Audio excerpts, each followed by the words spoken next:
Hey, Pre-Calc class, good to talk to you. A couple of notes today and a couple of messages that I wanted to deliver to you. First of all, your test. So that was on website. It was due this morning. I'm extending it till tomorrow because some people are just finishing it up. And then after that point, you'll be able to see on there which ones you got right and wrong.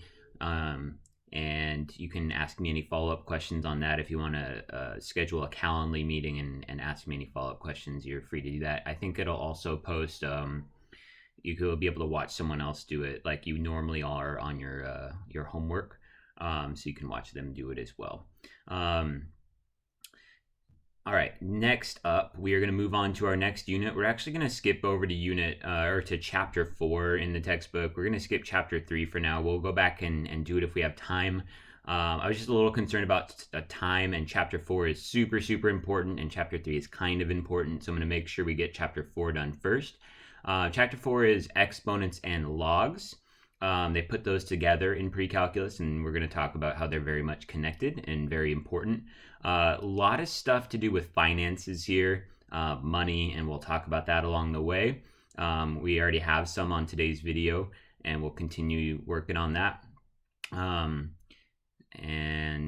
I will post on Wednesday. We'll have an optional extra assignment having to do with a credit card, how credit cards work and my advice for credit cards, something I do every year. And so I wanted to make sure you guys had an opportunity to experience that this year. So that's coming on Wednesday.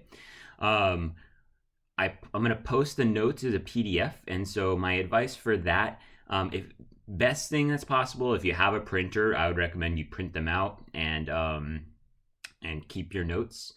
Because that's, I think, the best idea. Now, not everybody has a printer, so I would say the second best idea.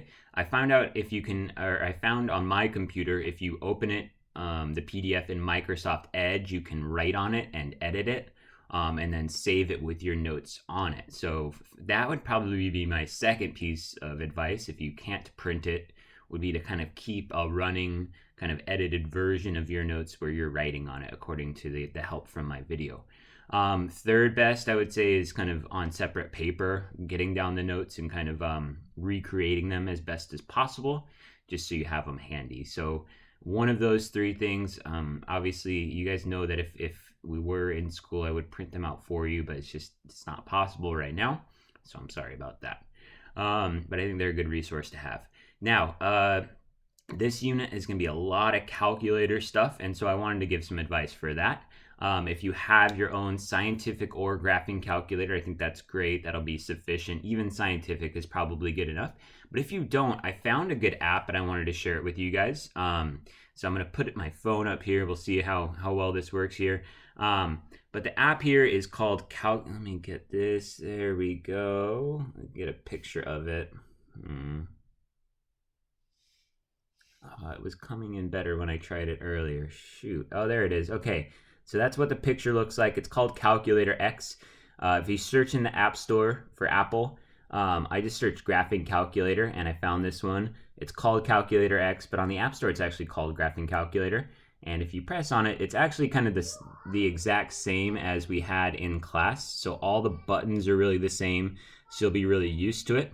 It has the second. We have a mirror image here, but the second button right there is still there, and that's actually I wanted to introduce. We have to use the E button here, and so that's second ln, and ln is right there, and so you can use that. Most of this unit is going to be doing a lot of calculator stuff, and even today we already have some. So if you don't have your own, I would recommend grabbing that app. I think it's really easy to use. It's like I said, all the buttons are really the same as the ones we use in class. If you have your own calculator, that's going to be even better. But if you didn't, I want to introduce that. You can also use Desmos if you want. That's great too. And for Desmos, you can just type or press the E button on your keyboard, and that'll give you E. All right, so that's that. And then lastly, I got an email from IVC about their accounting program. That's the 2 years at IVC and then the 2 years at Cal State Fullerton. And you're guaranteed, if you do this program, to get into Cal State Fullerton for a major in accounting after 2 years of IVC. They have another meeting on Zoom on, I think it's Wednesday. So I'm going to post the flyer for that.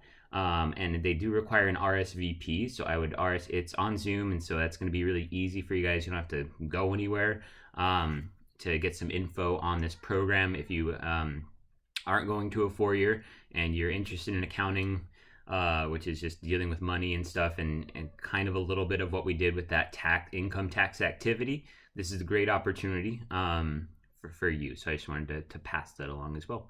All right, talk to you guys later. Bye.